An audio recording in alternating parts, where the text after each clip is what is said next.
నమస్తే, welcome to Bharati TV. నేను Bapayya. Tirumala Venkanna power ఆ రోజు రోజా చెప్పింది, ఈరోజు జోగి ఇంట్లో నిజమైంది అని చెప్పి ఈ వీడియోకి నేను ఒక టైటిల్ పెట్టాను. ఇంతకీ రోజా ఆ రోజు ఏం చెప్పింది, జోగి ఇంట్లో ఈరోజు ఏం జరిగింది, తిరుమల వెంకన్న పవర్కి జోగి ఇంట్లో జరిగిన దానికి సంబంధం ఏంటి అని చెప్పి కదా మీ డౌట్. ఆ డీటెయిల్స్ అన్నీ కూడా నేను ఈ వీడియో ద్వారా తెలియచేస్తాను. ఎక్కడా స్కిప్ చేయకుండా ఎండ్ వరకు చూడండి. సో ఇకపోతే తిరుమల వెంకటేశ్వర స్వామి కలియుగ దైవం అని అంటారు, చాలామంది అంటారు ఆ మాట. అయితే చాలా పవర్ఫుల్ గాడ్ అని కూడా చెప్తారు. ఆయన జోలికి వెళ్ళినా లేదా ఆయన టెంపుల్ జోలికి వెళ్ళినా, తిరుమల 7 కొండల్లో ఏ కొండ జోలికి వెళ్ళినా అడ్రస్ లేకుండా పోతారు అనే మాటలు కూడా ఉన్నాయి. అవి కొన్ని గతంలో అనుభవాలు కూడా కొంతమంది చూశారు. అయితే వాటి గురించి నేను చెప్పడం కన్నా మీరే కమెంట్ బాక్స్లో చెప్తే బాగుంటుందేమో. మీరు కూడా కమెంట్ బాక్స్లో మెన్షన్ చేయండి. సో ఇకపోతే ప్రస్తుతం తిరుమల వెంకటేశ్వర స్వామికి జోగి రమేష్ ఇంట్లో జరిగిన దానికి సంబంధం ఏంటి, రోజా ఏం చెప్పింది ఆ రోజు అనే కదా మీ డౌట్. ఒక్కసారి వినండి. తప్పు చేసాం, దేవుడితో పెట్టుకున్నాం, ఏ సైడ్ నుంచి వెంకటేశ్వర ఏం చేస్తాడో అన్న భయం అందరిలో కనిపిస్తుంది. పైకి మింకంగా మనం మాట్లాడటం తప్ప ఏదో తప్పు చేసుకుంటూ పోతాడు. జనాల్లో బాగా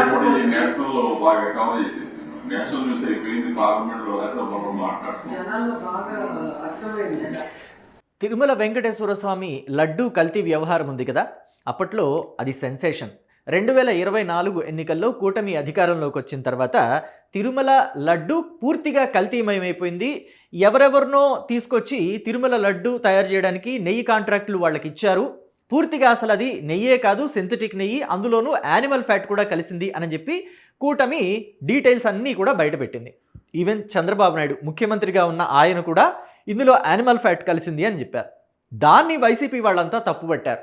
మీరు హిందువుల మనోభావాలని దెబ్బతీస్తున్నారు అని చెప్పి కూడా మాట్లాడారు. అయితే చంద్రబాబు ఏ రిపోర్ట్ని బేస్ చేసుకుని మాట్లాడారు, ఎన్డీడీబీ రిపోర్ట్.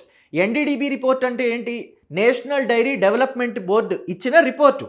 కానీ అది నారా డైరీ డెవలప్మెంట్ బోర్డు ఇచ్చిన రిపోర్ట్ కాదు కదా. చంద్రబాబు నాయుడికి నచ్చినట్టు ఇవ్వడానికి లేదా రాజకీయాలు చేసుకోవడానికి, తిరుమల వెంకటేశ్వర స్వామిని అడ్డు పెట్టుకోవడానికి నారా డైరీ డెవలప్మెంట్ బోర్డు కాదది, నేషనల్ డైరీ డెవలప్మెంట్ బోర్డు. దానికి రాష్ట్ర ప్రభుత్వానికి ఎటువంటి సంబంధం ఉండదు. ఉన్నదాన్ని ఉన్నట్టుగా రిపోర్ట్ ఇస్తుంది అక్కడ. సో వీళ్ళు శాంపిల్స్ పంపిస్తే అందులో యానిమల్ ఫ్యాట్ కూడా కలిసింది అని చెప్పి వాళ్ళు ముందు రిపోర్ట్ ఇచ్చారు. ఆ తర్వాత సిబిఐ ఎలా ఎంక్వైరీ చేసిందో ఏంటి అనేది మనకు తెలియదు. కానీ ఆ తర్వాత ఇందులో అసలు నెయ్యే లేదు, చుక్క పాలు లేవు, కేజీ వెన్న లేదు, కానీ లక్షల కిలోల నెయ్యిని ఉత్పత్తి చేశారు. ఇదంతా సింథటిక్ నెయ్యి అని చెప్పింది సిబిఐ కూడా.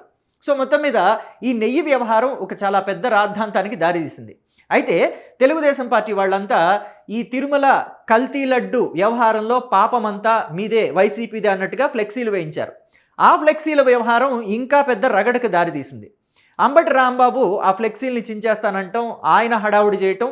ఇక్కడ వైసీపీ నేతలు కూడా చాలామంది, జోగి రమేష్ లాంటి వాళ్ళు కూడా చాలామంది ఏం చేశారంటే ఈ కల్తీ లడ్డు వ్యవహారం పాపమంతా వైసీపీదే అని చెప్పి ఫ్లెక్సీలు వేస్తే వాటి మీద అవాకులు చెవాకులు పేలారు.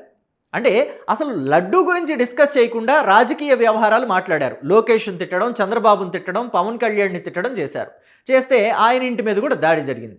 ఎలా దాడి చేస్తారు మీరు, నేను మాట్లాడింది ఏంటి, మీరు చేసేది ఏంటి అని చెప్పేసి జోగి రమేష్ అన్నారు. ఆయన ఏమన్నారో ఒక్కసారి ఆయన మాటల్లోనే మనం విందాం. లడ్డు గురించి సిబిఐ ఇచ్చిన రిపోర్ట్ గురించి మాట్లాడారు, దానికి పెట్టలేకపోతా ఉన్నారు. నిన్న మాట్లాడిన నేను ఏం చెప్పా, కల్తీ తెలుగుదేశం పార్టీయే కల్తీ అని చెప్పిన వాస్తవే కదా చంద్రబాబు నాయుడు. లడ్డు కల్తీ గురించి మాట్లాడాల్సిన మనిషి ఇక్కడ తెలుగుదేశం పార్టీయే కల్తీ అని అంటూ దాన్ని రాజకీయంగా టర్న్ తీసుకున్నారు. చూడండి, దాన్ని రాజకీయంగా మలుచుకోవడానికి, టాపిక్ని డైవర్ట్ చేయడానికి ప్రయత్నించారు. అంటే వెంకటేశ్వర స్వామి ఆలయానికి జరిగిన పూర్తిగా అన్యాయాన్నంతా కూడా రాజకీయంగా టాపిక్ డైవర్షన్ కోసం మాట్లాడారు. ఆ ఆరోపణలు చేశారు, తెలుగుదేశం పార్టీయే కల్తీ అని చెప్పేసి. అది తప్పు కదా. పార్టీ అది ఎన్టీ రామారావు గారి పార్టీని లాక్కున్నాడు అని మాట్లాడాం.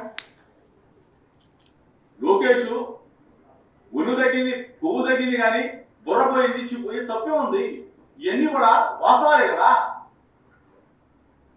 ఇటువంటి రాజకీయాల్లో మేమేదో చెయ్యకూడని తప్పు చేసినట్టు అనకూడని మాట మా నాయకుడు మీరు ఇష్టానుసారంగా మాటలు మాట్లాడేసి టాపిక్ డైవర్ట్ చేయటం వల్ల ఆయన ఇంటి మీద కొంతమంది దాడి చేశారు. లోకేష్ మీద, చంద్రబాబు నాయుడు మీద ఇష్టానుసారంగా వ్యాఖ్యలు చేయటం వల్ల ఆయన ఇంటి మీద కొంతమంది దాడి చేశారు. దాడి చేసిన తరువాతే రోజా వెళ్ళి పరామర్శించింది. మనం ఇందాక వీడియో చూసాం కదా, ఆ వీడియో అప్పుడు బయటకు వచ్చిందనమాట. రోజా పరామర్శకు వెళ్ళినప్పుడు అందరూ కూడా భయపడుతున్నారు అని చెప్పేసి ఆవిడ మాట్లాడిన మాటలు బయటకు వచ్చాయి. అయితే ఆ రోజు రోజా వివరణ కూడా ఇచ్చారు.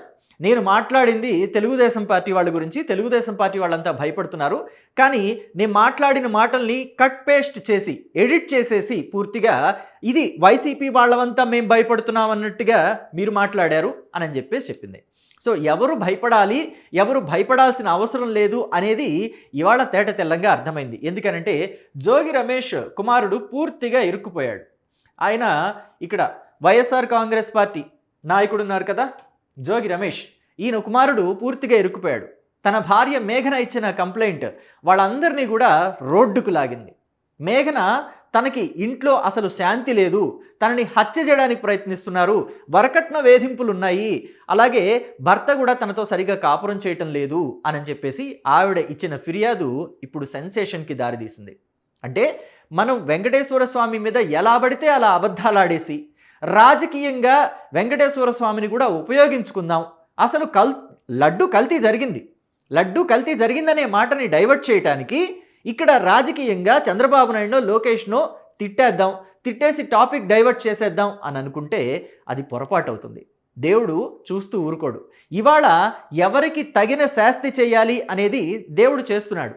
ఇక్కడ మనం చూసుకున్నట్లయితే ఇదిగోండి, వీళ్ళు ఎంత ఇబ్బంది పడతారు ఇక భవిష్యత్తులో అనేది మీ ఊహకే వదిలేస్తున్నాను. ఎందుకంటే కొంతమంది లాయర్లు చెప్తున్నారు 10 ఏళ్ల శిక్ష కూడా పడవచ్చు జోగి ఫ్యామిలీకి అని చెప్పేసి. ఆ అమ్మాయి పెట్టిన సెక్షన్లు కావచ్చు, ఆ అమ్మాయి చేసిన ఆరోపణలు కావచ్చు చూస్తుంటే, అంటే 2 సార్లు హత్య చేయడానికి ట్రై చేశారట. 5 కోట్లు ఇంకా అదనపు కట్నం కావాలి తీసుకురా అని చెప్పేసి ఆ అమ్మాయిని వేధిస్తున్నారట. ఆ అమ్మాయి ఎఫ్ఐఆర్లో కంప్లైంట్లో చెప్పిన డీటెయిల్సే నేను మీకు చెప్తున్నాను. నేనేదో ఊహించుకొని చెప్పడం లేదు, కల్పించుకొని కథలు అల్లటం లేదు. ఆ అమ్మాయి ఎఫ్ఐఆర్లో నమోదు చేసిన డీటెయిల్స్ చూస్తుంటే ఆశ్చర్యం వేస్తుంది.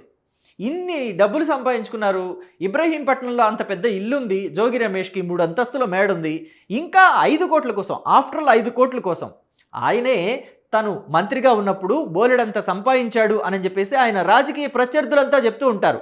అవినీతి చేశాడు, విజయవాడలో థర్మల్ ప్రాజెక్టు పవర్ ఏదో ఉంది కదా ఇబ్రహీంపట్నం దగ్గర, దాంట్లో బూడిదమ్ముకున్నాడు జోగి రమేష్ అని కూడా అంటారు. అలాగే ఆయన అధికారంలో ఉండగా, అంటే వైసీపీ అధికారంలో ఉండగా ఈయన మంత్రిగా ఉండగా కల్తీ లిక్కర్ వ్యాపారం కూడా చేశారని చెప్పేసి ఈయన మీద ఆరోపణలు ఉన్నాయి. ఇన్ని కోట్లు సంపాదించిన ఇంకా కోడల్ని ఆఫ్టర్ ఆల్ 5 కోట్ల కోసం ఇబ్బంది పెట్టడం అనేది నిజంగా ఆశ్చర్యంగా అనిపిస్తుంది చాలామందికి. మరి ఎందుకు అలా చేశారు? ఆ అమ్మాయి పెళ్లి చేసుకోవటం ఒకవేళ రాజీవ్కి ఇష్టం లేకపోతే నాకు ఈ పెళ్ళి వద్దని చెప్పొచ్చు కదా.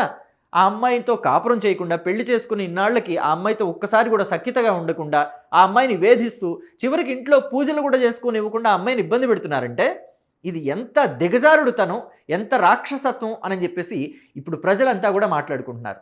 అయితే ఆనాడు చేసినవన్నీ చేసిన పాపాలన్నీ కూడా చేస్తూ, వెంకటేశ్వర స్వామికి చేయకూడని అపచారాలన్నీ కూడా చేస్తూ, తిరుమల లడ్డూ గురించి టాపిక్ డైవర్ట్ చేయటానికి రాజకీయంగా దానిని ఉపయోగించుకుంటూ ఎంతటి పాపానికి ఒడిగట్టారు. ఆ పాపం అంతా కూడా ఈరోజు జోగి రమేష్ ఫ్యామిలీని వెంటబడుతోంది అని చెప్పేసి అంటున్నారు. కొంతమంది ఏమంటున్నారంటే రాజీవ్ అంటే జోగి రమేష్ తనయుడు తన భార్యను ఇబ్బంది పెడుతున్నాడు కదా మేఘనని, ఆ అమ్మాయిని చంపేయడానికి ట్రై చేశాడు. కానీ మరి జోగి రమేష్కి కూడా ఒక కుమార్తె ఉంది కదా, మరి రేపు ఆ అమ్మాయిని కూడా ఎవరైనా ఇబ్బంది పెడితే రేపు అమ్మాయికి పెళ్లి చేయరా? పెళ్లి చేసి ఇంకొక ఇంటికి కాపురానికి పంపించరా? మరి ఆ అమ్మాయిని కూడా రేపు ఇబ్బంది పెడితే ఎంత బాధపడుతుంది ఆ అమ్మాయి? ఆ అమ్మాయి కూడా ఆడపిల్లే కదా, నీ ఇంటికి వచ్చిన కోడలు కూడా ఆడపిల్లే. మరి ఈ అమ్మాయిని ఇబ్బంది పెట్టి ఈ అమ్మాయిని బాధ పెడితే మరి ఈ పాపం రేపు నీ కూతురుకు తగలదా? నీ కూతురుని ఇబ్బంది పెట్టరా? ఒకవేళ నీ కూతురుని ఇబ్బంది పెట్టినా అబ్బా నువ్వేమంత బాగా చూసుకున్నావు నీ కోడల్ని, మాకు చెప్పొచ్చావు నీతులు అని చెప్పి రేపు జోగి రమేష్ భార్యని వాళ్ళ వియంకులు వాళ్ళు అనరా? సో ఇలాంటివన్నీ కూడా కనీసం మన దృష్టిలో పెట్టుకొని చేయాలి కదా అని చెప్పి ఎందుకు లేదు జోగి రమేష్ ఎందుకని తన కుటుంబ వ్యవహారాన్ని పూర్తిగా గాలికి వదిలేసి ఇలాగా బిహేవ్ చేశారు? రోడ్డు మీదకి వచ్చేలాగా ఎందుకు చేసుకున్నారు? సో ఇవన్నీ కూడా వీటి మీద మీ అభిప్రాయాన్ని కమెంట్ బాక్స్లో తెలియచేయండి. Thank you.